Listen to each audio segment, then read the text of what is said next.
This is the BBC. Dear brothers and sisters, all are welcome here at the Confessions podcast, whether saint or sinner.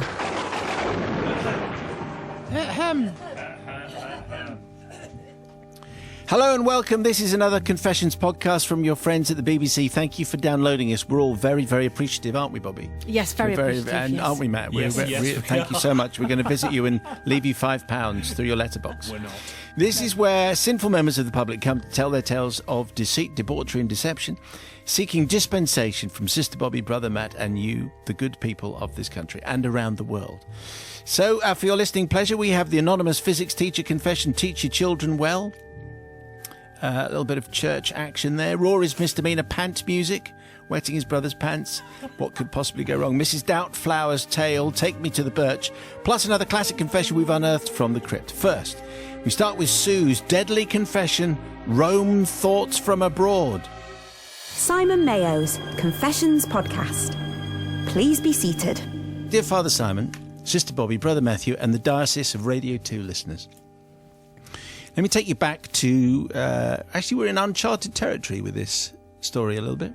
Let me take you back to 1999, when following a successful year, the boss of the company my husband worked for invited us both for a tour of the factory where they made their TV lighting equipment. Now this wouldn't normally interest me, but the factory in question was in Rome, and they offered to fly us over for the weekend to explore the city before visiting the factory on Monday. Nice gig. Saturday was spent traipsing around Rome using a tourist map we'd been given at the hotel. And by Sunday afternoon, we had just one thing left on the map to see. The problem was neither of us was really sure what the building was that the concierge had circled for us. But after squinting a bit, my husband had a light bulb moment. I think it's the television station, he said, pretty confidently. And given the company that had paid for our trip made TV lighting equipment, we of course felt obliged to strike this last place off our map. We followed the directions, and on turning into a crowded square, we were faced with a very impressive palace-like building. Parked up alongside it were many outside TV broadcast vehicles with their satellite dishes pointing skywards. I told you, says my husband triumphantly, it's the Italian equivalent of the BBC. Are you sure? I questioned. It does look a bit posh. He got them. I don't know what she's thinking about our building, but anyway, he got the map out and began studying it again. It was at this point that an elderly gentleman came over and began talking to us. It transpired that he spoke a similar amount of English as we spoke Italian, so my husband reverted to his usual approach when speaking to those from abroad. He spoke slowly and loudly with lots of hand gestures. Oh, good. Televisiony, stationy, Really? he inquired in his best Italian accent, just adding an E to every word. Yeah, because that definitely works. Televisiony, stationy, says again. Parlamento, came the reply. Ah. Oh, is there Parliament building? My husband proudly translated. I say, so why does he appear to be praying as he says it? Well, the man then began looking at his watch and span his finger around it backwards, along with various other gestures. After about 10 minutes of playing a bizarre form of charades, where neither player understood a word the other was saying, my husband concluded that this was obviously a museum of Italian parliamentary history, and obviously... Yeah, very much in demand. And gestured that we would like to see inside. See, said the gentleman, visibly relieved that he'd finally been able to communicate with us so effectively. He took us to a queue at the door and bid us arrivederci. It was as we entered and our trainers sank into the thickest red pile carpet that we'd ever stood on that we suspected something was amiss. I tugged at my husband's raincoat and whispered, I don't think we should be in here. He agreed, and we glanced back at the doors through which we'd just entered to find them shut and bolted. People were being let in groups. We were now locked in. The guards inside all had weapons, from swords to guns, and they looked like they were taking their job very seriously. The nearest soldier to us motioned with his eyes that we should proceed up the stairs, so we reluctantly turned back to face the wide staircase and climbed very slowly. As we did so, we realised all the other visitors to the museum were dressed in suits or very expensive gowns with jewellery, whereas we were dressed in matching cagoules, Clash t-shirts and jeans with rucksacks on our backs. On reaching the top of the stairs, we turned to face a corridor that seemed to go on forever. It was like a dream, this whole sequence. Halfway down, there was a TV camera pointing at us with bright lights and a very beautiful lady adorned in a black evening gown and a sparkling diamond necklace. Next to her stood an immaculately dressed gentleman in the finest suit I'd ever seen. We froze like two English tourists caught in TV camera lights because that's exactly what we were. After what seemed like an eternity, the lady discreetly but impatiently motioned that we were to be walking towards her while she maintained a fixed smile on her face. As we inched our way along the carpet, our legs had turned to jelly and our insides were doing all kinds of strange contortions. We grasped each other's hands tightly and walked in silence, staring at the lights ahead. As we finally reached the lady and gentleman, we were beckoned into a stateroom that wouldn't have looked out of place at Buckingham Palace. Cameras and lights were positioned in every corner, all pointing at the centre of the vast space where sat a large wooden coffin. Oh, no. I can only assume that it was due to the tension that I'd felt thus far and the nightmare scenarios that had played through my mind of what we might face that made me at this point have a sudden and extremely loud fit of the giggles. Uh-oh. And as much as I tried to stifle them, they just kept bursting out, sometimes through my mouth and sometimes through my nose. My shoulders were shaking and I kept letting out a high-pitched squeal as I bit my lip. The cameras in the room swung round to focus on us and tears began to run down my face, but tears of laughter, not sadness. My husband said things like, There, dear," in a loud voice to make out that I was overcome with grief, but under his breath he was begging me to stop. It didn't work though, because as we drew nearer to the coffin, containing who knows, my hysterics were now at fever pitch. My husband, meanwhile, had also begun a fit of the giggles, and in an attempt to hide the fact, he was biting his finger so hard he started to bleed, whilst his other hand was pressing my head into his coat, pretending I was overcome with grief. Finally made it out without further incident. We didn't really gaze very much at the coffin. The following morning, we were collected from the hotel by the company director. As we drove to the factory, we asked casually who was lying in state in such an impressive building, and he replied, Leonilda Giotti. We were none the wiser. A much-loved or hated member of the Communist Party, depending on your persuasion. You don't want to mess with them. He almost crashed the car when he heard that we'd been to pay our respects. Oh, no. But we need to seek forgiveness from many people. Firstly, the Italian Communist Party, for appearing to find the demise of one of their most loved and treasured women so hilarious. We genuinely didn't, honest. But most of all, forgiveness for a young, very pale-looking Australian tourist who came up to us in the square afterwards. Transpired he'd seen us join the queue and thought, if they can get into the Palazzo Montecitorio dressed like that, then so can I. And he'd queued up and gone through the next batch and told us, I've never been that close to a dead person, especially one I don't know. And it looked as though we might have traumatized him for life. And so we basically, for this particular reason, we fall upon you and your collective for their mercy. I mean, and I checked it all out. 1999, this woman, Nilda Giotti, died, was lying in state, and is not presumably you wouldn't expect it to be a leading member of the Communist Party with all that pomp and circumstance. But anyway, they were in there, they were scruffy, they didn't know what they were doing. But what do you think, Sister Bobby talking about? Well, it's that thing, isn't it? It's the perfect sitcom. It's the perfect farce. You have no idea. There was no malice in them. They weren't trying to get into something they shouldn't have got into. They were just trying to see the building. Obviously, it was a complete mistake. So I don't think there's any malice in this at all. And also, you're genuinely sorry. I don't know how you hid it so well, really, in that. The thing is with one of those things, fake it until you make it. It's walking across the carpet, you should have just thought, right, we belong here. It's the only way, I think, to get through. Having said that, I had not seen that coming. I expected them to walk into all sorts of things, but I hadn't expected that. That's a great story. You are forgiven. I wasn't expecting that, as the song goes. I don't think the Italian Communist Party have made it into a confession before. No. Maybe the first of many. I would say grossly overlooked so far. I like Bobby, so many things were racing through my mind as to what they were going to see when they walked through that door. Yes, the what do you think it was leader going to be? of the Italian Communist Party lying in state was not chief among them, I was thinking it was going to be something papal. But this was superb because none of us had any clue what was going to happen next. So I loved it. But we do love a queue, don't we? Is there a queue? Yes. Right. Well, I'm getting involved in that then. And it appears anyone could get in, even people who were wearing Clash t-shirts and had a big rucksack on. So nothing to forgive. The Confessions Podcast. Father Simon, Sister Bobby, Brother Matt, I appeal to your good humanity for mercy and forgiveness for a most heinous act committed against nature, against my son, and the Girl Guide Association. We begin this tale of woe in one of the harshest winters we have ever faced, made harsher in the old village hall where my daughter's brownie meeting was taking place on this fateful Thursday night in January. Expecting only to have to pick up my 2 daughters, I was surprised to discover a third companion, and that is a baby birch tree. Yes, take me to birch. See, that's where it was. Yes. That's where it came from. Yeah. As some of you may know, brownies are famous for skills and talents that they learn through working hard and are rewarded with their badges. This particular winter, the brownies had decided to take on the challenge of the gardening badge by purchasing 3 newly planted birch seeds.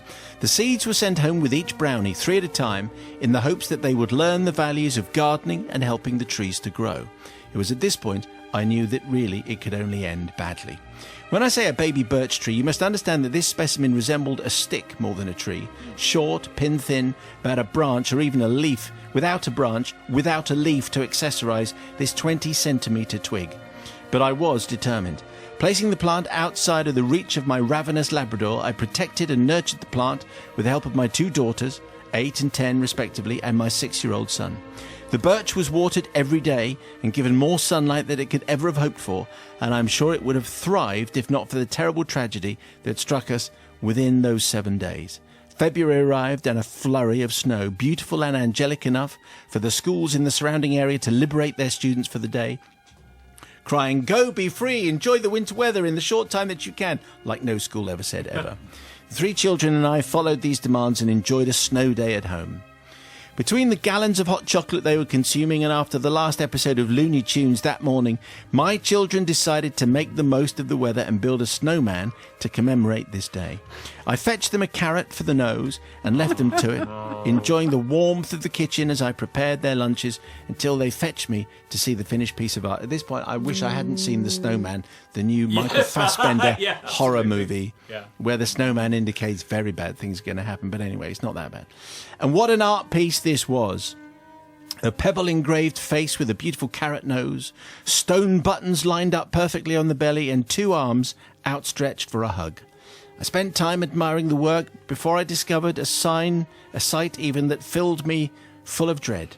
The birch was missing from its pot. Within an instant, my son admitted that given the plant resembling a stick more than a tree, he instinctively, believing it was a twig, stole it for an arm on the snowman. I, the calm, comforting, diplomatic presence that I am, completely lost the plot.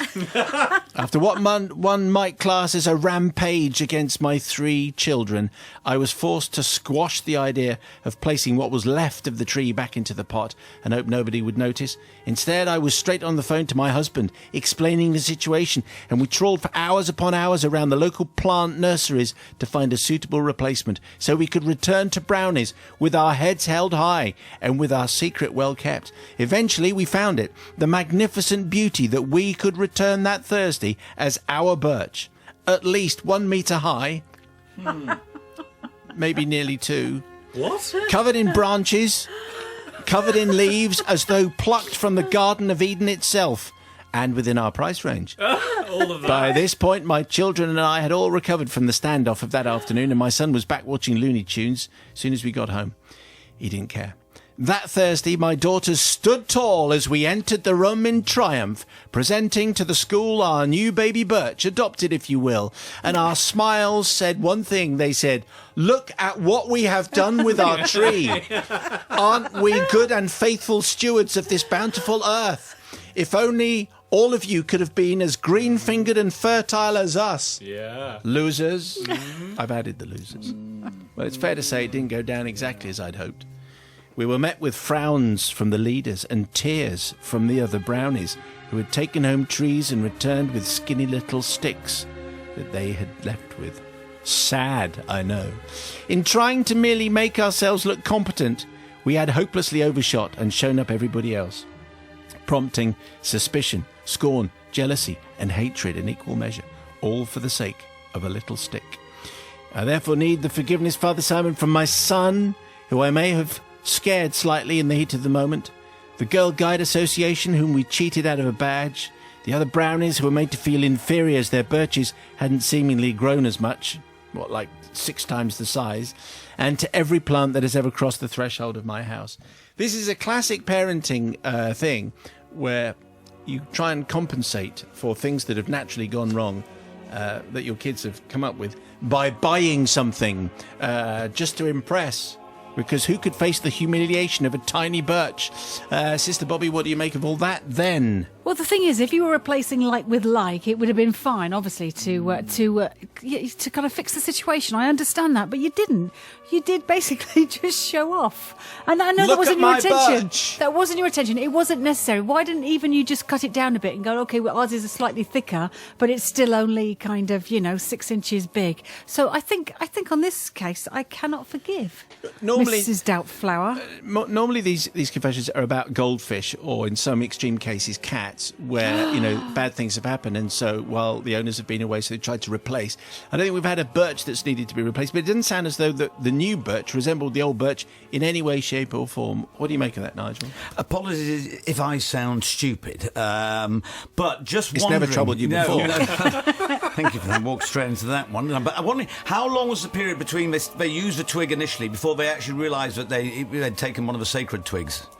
I think it's the holidays. Okay, yeah, so they had to... they couldn't have used it again. Yeah, but I think the son nailed it when he said he didn't care. He didn't care, and the girls weren't even allowed to care one way or the other.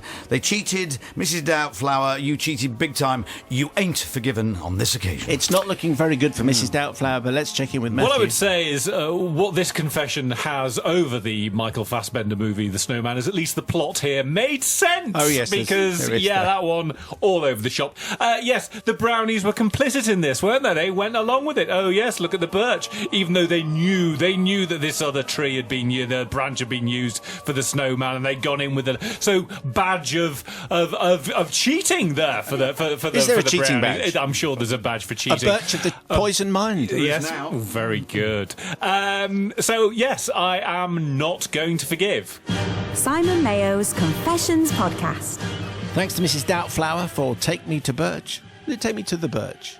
Take me to Birch. Take me to Birch. That works, doesn't it? Yeah. Still to come, the confession that made Bobby react like this. No, very simple. You're an absolute rotter. Both of you are rotters. But really, Rory, you're a rotter because you dumped your sister in it, who Really, you said... Rory, you're a rotter. There are He's a rotter. Lots of rotters turn up on this podcast, actually. So let's go to the parish notice board. Delighted to announce there's a couple of new bits and pieces on the board this week. The podcast postbag is a complete mix, including an ever-growing stack of classic confession requests. Bobby's got something there, first of all. Yeah, this is from Tim. Good morning, Simon and the reverent, reproving, loving Legion. Yes. That's Legion, not Legion. No, Legion, not Legion. My brother told me of the Confessions podcast some years ago, and now I listen from sunny Sydney on a weekly basis. An appreciated reminder of home and how crazy us English people really are. I sometimes deliberately wait until a week to enjoy the feeling of anticipation of new episodes. I have rated your 5 stars on iTunes. iTunes. My favourite past episode is the one where the gentleman's wife is an airline hostess and a female shopper overhear that mummy is up in the sky. Yeah. He allows the woman to believe he is a single father even after receiving her phone number. I hope you will play this one again with much thanks for the laughter. Okay, and Matt's got something there. Yes, so Emma from... Hey, how come you've got bigger parts this week? Absolutely, building this up. What's That's happening? what the nation decided they needed. Emma from Bosham says, just been out for a run with my trusty Confessions podcast. I think it's Bosham, by the way. Is it Bosham? Yeah, if that's Emma Bosham in from West Bosham, it's definitely Emma, and she's from Bosham, and she's emailed to say, I've just been out for a run with my trusty Confessions podcast, and even though I am sporting a well-developed chest infection, it went very well. However, However, I did double over in a coughing fit, not caused by the infection, but caused by the words, "Did you not realise I was being towed?" Yes. Stupendous. Obviously, that is to do with last week's confession from the crypt. Heidi has emailed in with a very personal confession request. Dear aristocrats of absolution, I'd like to pander to your egos by telling you how I love the new podcast. Yes. Even more than the old one. Good. And I didn't think that was possible, but How there could you it are. be? I have one particularly dull task at work that I must complete every week, so I always put the Confessions podcast on whilst I'm doing it, and it brightens up the process no end. Clearly, the addition of the naughty notice board is one of the highlights, but the best bit is the confession from the crypt. I'm going to be exceptionally cheeky here and ask for my own confession to be played.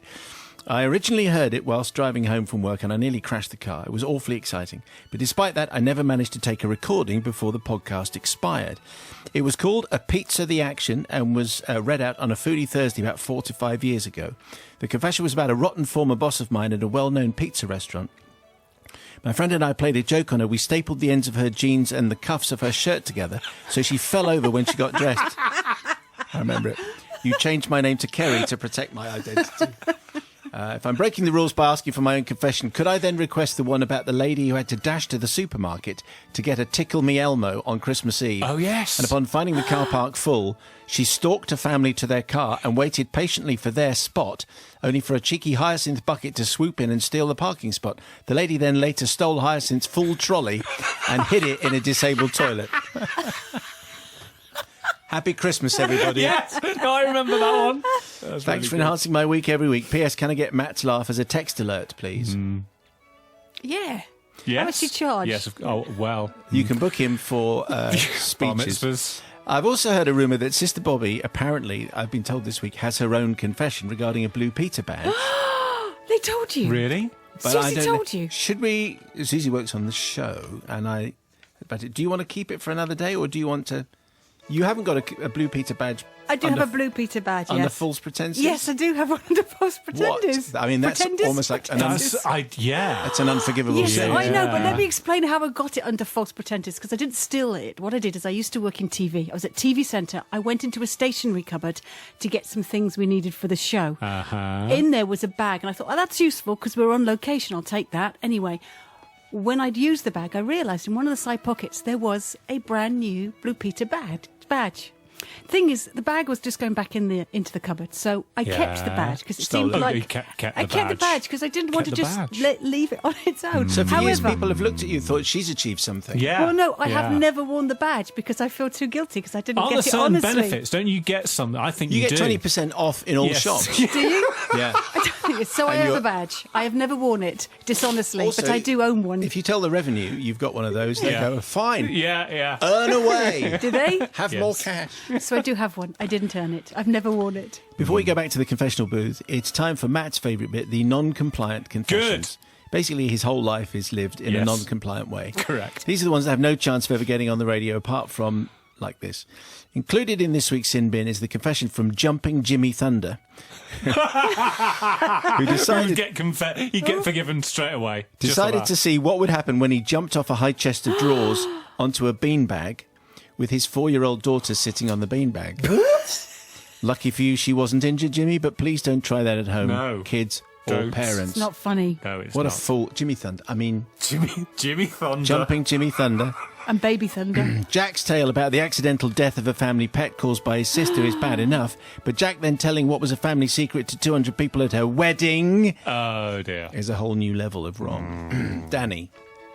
Yes, you. Making up a story about your car being hit by debris on the motorway to cover the fact you'd had an accident with your garage door is, of course, fraud, and we Yes. will not condone it. No, we don't. Also not up to our high standards is Martin's story about a teenage house party, a late-night drunken toilet trip, Hey! and a strangely whiffy wicker basket the next morning. Please. A wicker basket. Yes. It just comes straight out. Well, maybe it's got the lining. That's what I'm going to say. Silver line. Possibly the most shocking confession of the week comes from Mr. B, who thought it'd be a good idea to buy his brother a wine rack for his birthday, made out of a fire-damaged coffin. Apart from all the funny looks... Fire-damaged coffin. Happy birthday, brother. Oh, yes. Aren't they It's just a all? bit of damage. It's a bit of oh, really? They're all going to be fire-damaged in the end. Anyway, apart from all the funny looks it got from the neighbours when Mr. B was taking it to his brothers, the poor sibling then had an asthma attack when he saw it. And ended up in hospital. He ended up in hospital. Funny, guys. But he's That's fine not now. funny. Obviously, that's not funny. But he's fine now, so it is funny. It's fine. Yeah, but it could have been not funny. No, but it is fine. Otherwise, if it wasn't fine, I wouldn't have read it. Okay. So it's all fine. And the email from the person who signed themselves Poo Girl, well... Okay, here we go. Enough. No, that's it. I mean, Oh, right. that's it. That's how she signed it, and we're going to leave it there, Yeah. and also the email. If you have a confession to send us, that's not like any of those, but something we can broadcast. Confessions@bbc.co.uk. The final note on the parish notice board is to say that if you're a devout member of the Listening Collective, we ask you to please subscribe to the podcast. If you've got a smartphone, you can do it via the podcast app, and you can subscribe there. Also, if you think your mum or dad or brother or third cousin or niece, nan, and so on, would find the Confessions podcast a little bit of a hoot, then borrow their phone, find out what their code is, Yes. and subscribe for them. We're condoning this, aren't we? I Absolutely. completely agree, yes. Steal your relatives' phones And make them subscribe. Make them subscribe. What are you two doing? So back to this week's Confessions, and time to revisit the anonymous physics teacher misdemeanor, which is called Teach Your Children. The Confessions Podcast. Father Simon and the ever-forgiving collective. My confession takes us back to September 2015, when I just qualified as a secondary school physics teacher at the largest Catholic high school in the Northwest. At age just 22, but looking 15, I was grateful to the school for appointing me to be a Year 7 form tutor, as this would surely be a much easier path for me than an older group of children. As a newly qualified teacher, I was assigned a mentor, and for the sake of this confession, we shall call my mentor Nicole. In my first week, I informed my pupils that they and their parents were invited to attend a mass of welcome at the end of the week. When Friday evening arrived, we made our way over to St. Joseph's Church at about 6:30. In fact, to refer to St. Joseph's as a church does it no justice. St. Joseph's, in my non-Catholic opinion, was nothing short of a cathedral. Capable of seating more than 800 people, this was by far the biggest church I had ever stepped foot in. Nicole and I were greeted by the assistant head teacher, whom we shall call Mrs. Burns. Mrs. Burns was very enthusiastic about this evening and gave Nicole and me a very long explanation of the sequence of events that would take place in this Mass. Unfortunately, as this was my first Mass, a lot of this went completely over my head. I wasn't too concerned though, as at the end of the day, all I really had to do was to sit there and join in with everyone else and join in with the hymns. It was only once I'd sat down with my form group that I vaguely remembered Mrs. Burns mentioning that at some point in the service all teachers would be asked to send 2 children up to the front of the Mass to collect some gifts to be given out to the parents. However, as I was only half listening, I had no idea when this was supposed to happen. Would it be obvious? Would there be a signal? I had no idea. I was on the end of a row, so I turned round to see how far away my mentor Nicole was, and it turned out she was just a few rows back and also at the end of the row. Just as I was about to sneak up the aisle to ask her, the vicar began to speak, and the Mass began. Now, at this point, I wasn't too concerned. All I needed to do was to keep an eye on what Nicole was doing, and when she sent her 2 children up, and I would just tap the girl next to me and send her along. Easy. It was when we were stood up singing our 5th hymn, that I spied another opportunity to turn round, and this time, clearly, we were on. Nicole had stepped out of her seat, beckoned for some children to follow her, and then the 3 of them started making their way to the back of the church. Well, I hadn't a moment to lose. I tapped the poor 12-year-old girl stood next to me and signalled for her and the boy next to her to follow me quickly. Being the eager, pleasing Year 7s that my form group were, I set off up the aisle.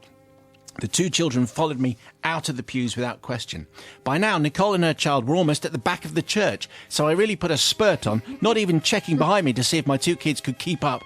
My fast-paced walk turned into a shuffling jog. As I caught up with Nicole, I touched the back of her arm to make her aware that I was right behind her, hoping she could give me some kind of guidance on what to tell the children. Nicole turned round, and I will never ever forget the look of sheer horror that was etched on her face. "What on earth are you doing?" she snapped at me in a horrified whisper. "Are we sending the children to collect the gifts?" I asked, genuinely unsure why she was looking at me in such a hysterical manner. "No!" she snapped at me. My face demonstrated my confusion. I didn't understand why she had come to the back of the church if that wasn't the case. "I was just taking these children to the toilet," she says. Well, I'm not going to lie to you, Father Simon, I felt a bit of a fool. However, I didn't realise the gravity of the situation that had developed until she pointed and snapped, "Look behind you." I turned round and my heart sank. It wasn't just the 2 children behind me, but my entire form group had stood up and followed suit, and they were stood in a neat, single-file line at the back of the church. Sheer panic and confusion hit me. What was I going to do now? All of the parents were sat down as the hymn had long finished, so clearly there was no sneaking my 2 rows of children back without them noticing.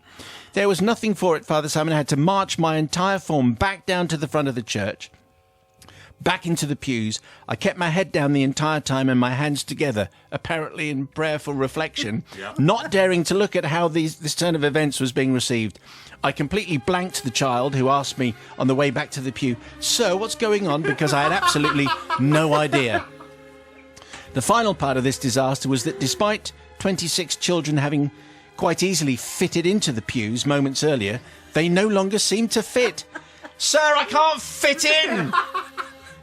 shout a number of poor children. "How can you not fit? You all got in before." Oh no, I whispered. "How can you not fit when you got in all before?"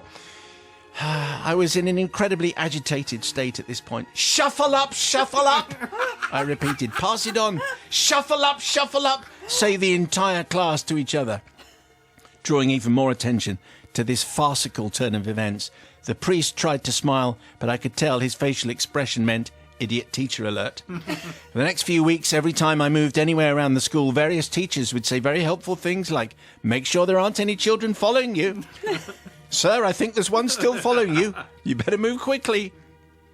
Anyway, I'd like to seek forgiveness from the children who were unfairly embarrassed on that evening, Mrs. Burns, who organised such a lovely event, and of course, finally Nicole, my mentor, who had to suffer this as well as hundreds and hundreds of other ridiculous mistakes that I made throughout my first year of teaching. Yours, the anonymous physics teacher. Getting into all kinds of maths-related confusion and trouble. Sister Bobby. Anonymous physics teacher.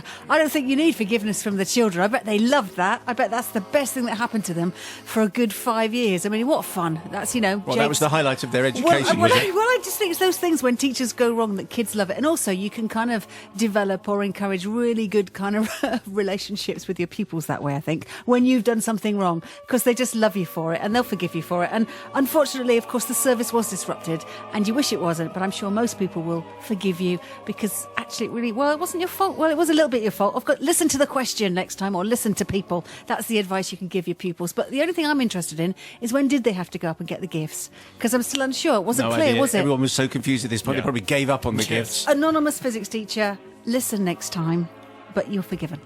Brother Matthew. Yes, definitely forgiven. And also what anonymous physics teacher did right in my book is brazen it out. Just, this is exactly what I did it on purpose. We would take them all the way back to the back, and now we're going to bring them all the way back to the front, and none of them are going to fit in because apparently that's how physics works. It's like a physics experiment. Yes. How come they all fitted to start with? Basically because they cram them in at the start, and then somebody decides I want to be able to spread my legs this time, so, that kind of thing. Maybe they'd all got a little wider.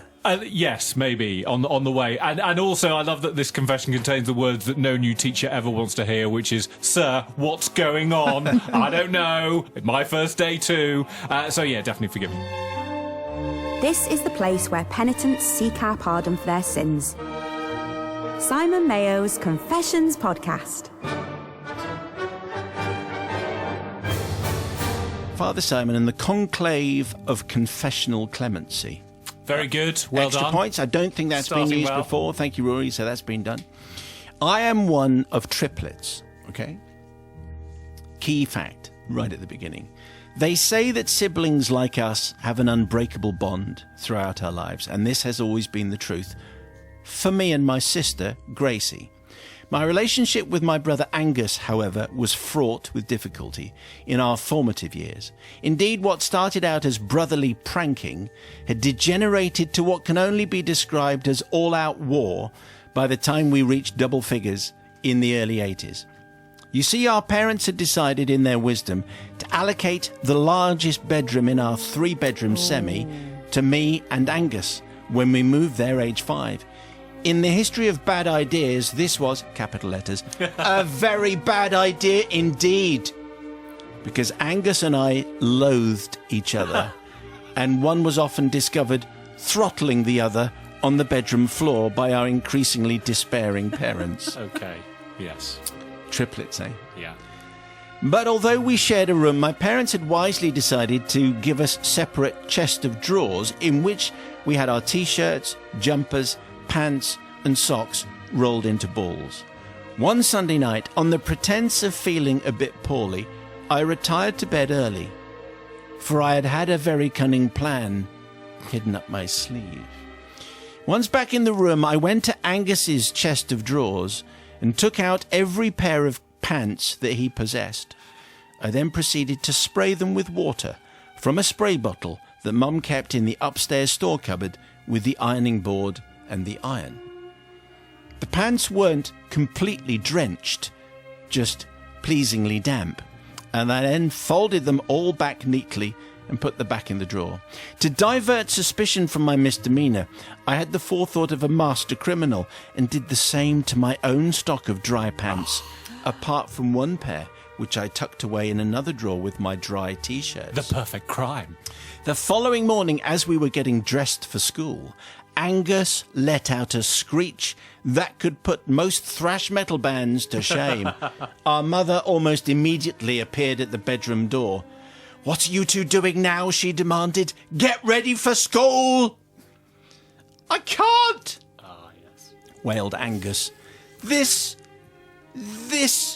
rotter, possibly not the actual word he used, has wet all over my pants.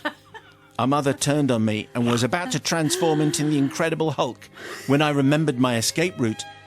"But mine are wet too," I faux wailed in response. "I wouldn't have weed on my own pants, would I?" This stopped our mother in her tracks.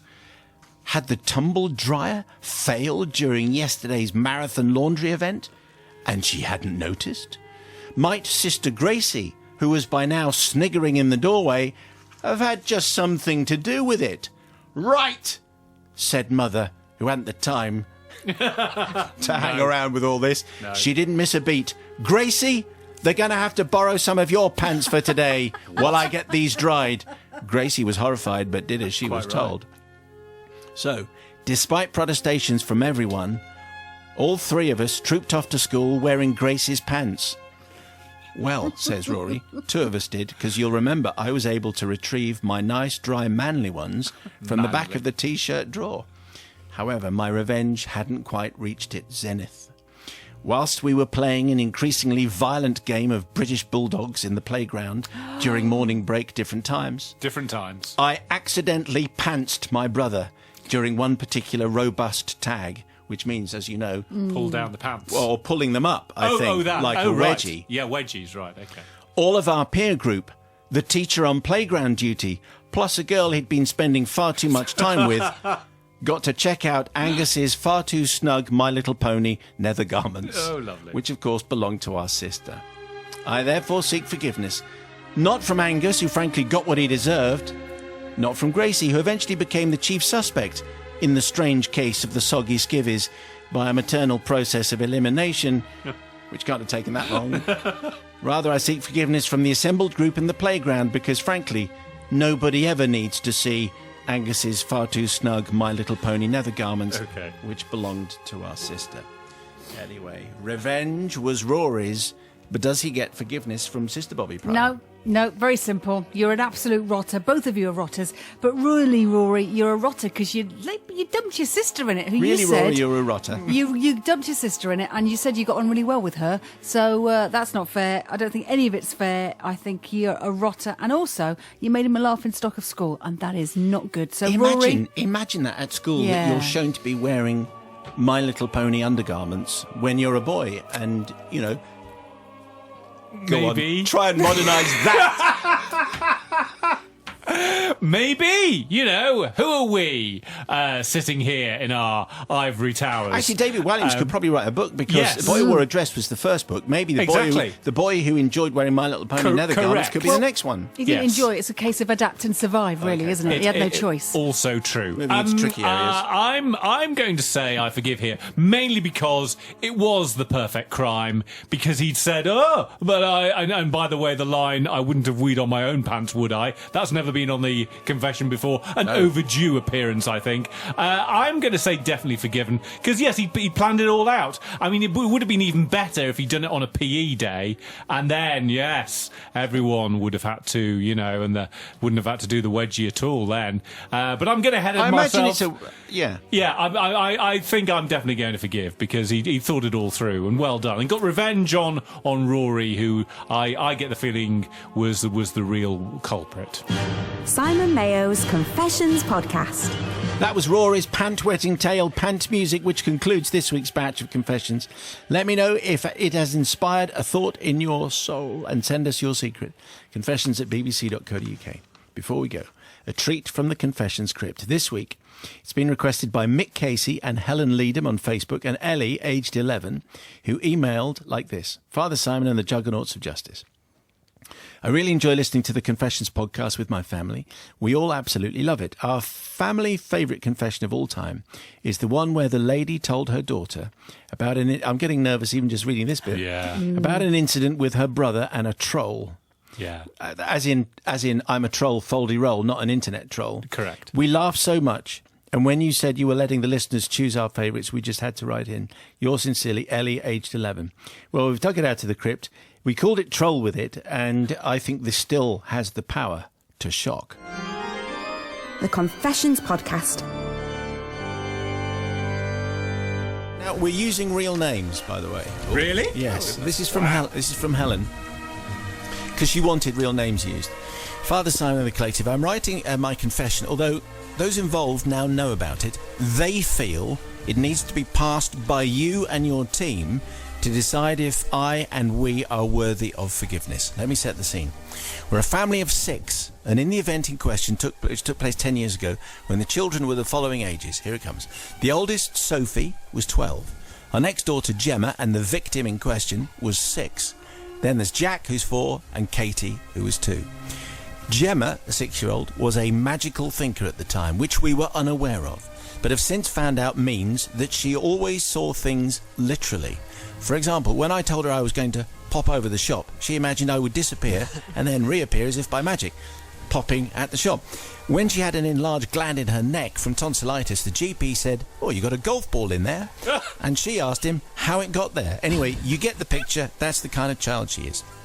Anyway, we always holiday in Cornwall and have stayed in the same area and campsite since Sophie was 4. We love it, they love it. If we go anywhere else, they say, "Can we go back?" So that's where we go. We would spend our days going for nice walks in the area, often taking us hours and taking picnics with us. The children would have their own backpacks and their lunches in water bottles and waterproofs and all that kind of thing. They had favourite walks, and it was on one of these that the story is set.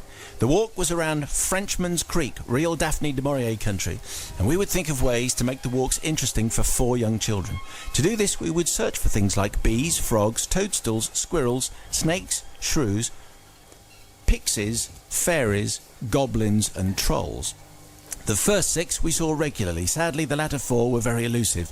But we would shout, "Look, there's a pixie! Oh, do you see that flickering light from... That's a fairy, definitely." That was the level of our conversation. Their dad, Dave, and I would tell them to watch out if we came to a large rock or a bridge or a stream, just in case there's a goblin or a troll in there, and explain to them that they're very quick and can grab their leg or their backpack for their lunch.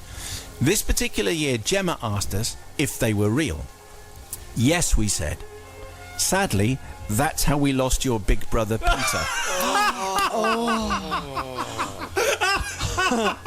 How about that? Some scarring. Okay. Brilliant. Just fallen off a treadmill there, Joe. Backward flip.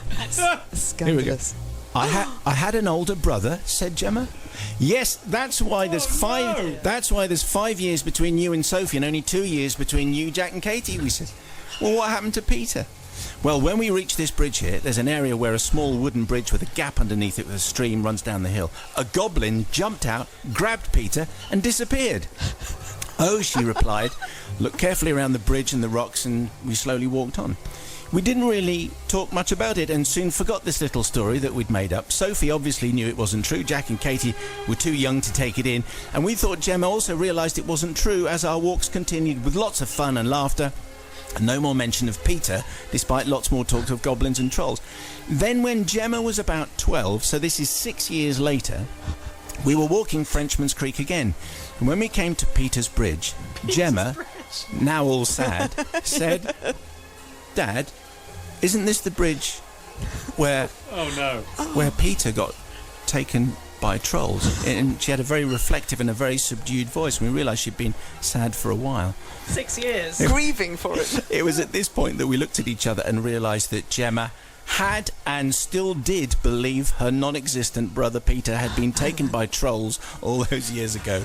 We explained that it was not real and that it had just been a story that we'd made up on the walk, and we didn't think she'd believed us. Here's the line. Gemma got very angry and stormed off, refusing to speak to us until we got back to the caravan. We sat with her and talked it through, and to this day, every time we walk Frenchman's Creek, we have to pay homage to Peter's Bridge. Gemma feels... here's the thing. Gemma feels before she can forgive us, we need to seek forgiveness from you, your collective, and your listeners. So here I am, says Helen, asking for forgiveness for our sin of Peter, the non-existent brother who was taken by the trolls at Frenchman's Creek. Sounds like a great folk song.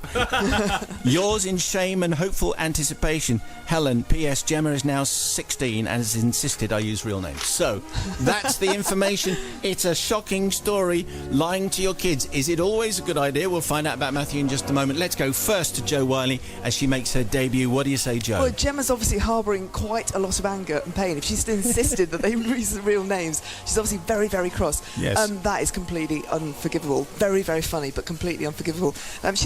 She needed counselling, I'd imagine. She's been grieving this brother for like 6 years. 6 years. She thought she had an older brother taken by a troll. How could you do that?